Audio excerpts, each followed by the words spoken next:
Сәлеметсіздер ме, менің құрметті оқырмандарым. Бүгін сіздерге өте керемет болып шығатын пирогты үйретемін. Ең алдымен ыдысымызға ұнымызды саламыз.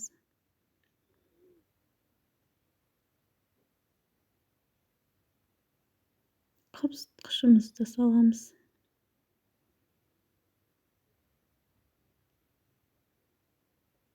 Араластырып, енді қантымызды салып араластырамыз. Сары майды саламыз. Сметанамызды салып, жұмсақ етіп қамыр илеп аламыз.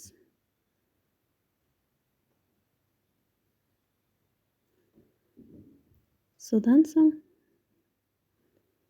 бір жұмыртқаның сарысын салып, қамырды жұмсақ етіп илейміз. Илеп болғасын, кішкене холодильникте тындырып қоямыз. Енді мінекей қамырымызды екі бөлікке бөлеміз. Бір бөлігін жұқа етіп жайып аламыз.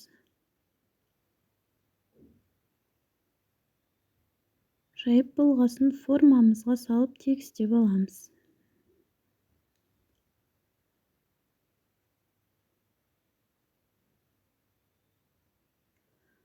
Кішкене екінші қамырдан бөліктер алып, қамырдың жан-жанына қойып шығамыз.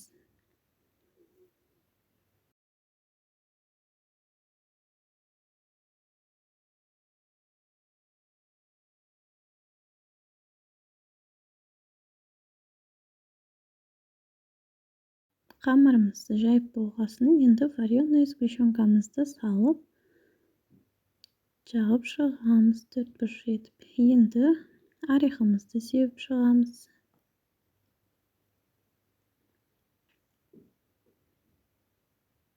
Содан соң екінші қамырды жайып алып, формамен думалақ етіп аламыз. Содан соң қамырдың бетіне қойып шығамыз.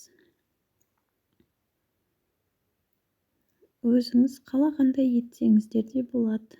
Өзіңіздің фантазияңызға қарай.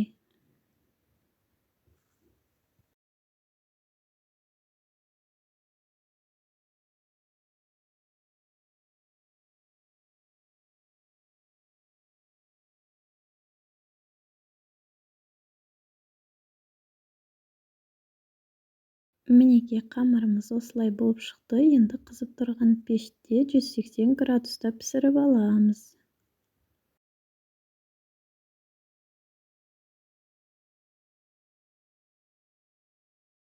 Мінекей пирогымыз дайын болды. Енді осылай сахарный пудраны сеуіп шығамыз. Міне пирогымыз әдемі болып шықты. Осылай тарту етсеңіздер болады. Менің каналыма тіркелуді ұмытпаңыздар. Астарыңыз дәмді болсын.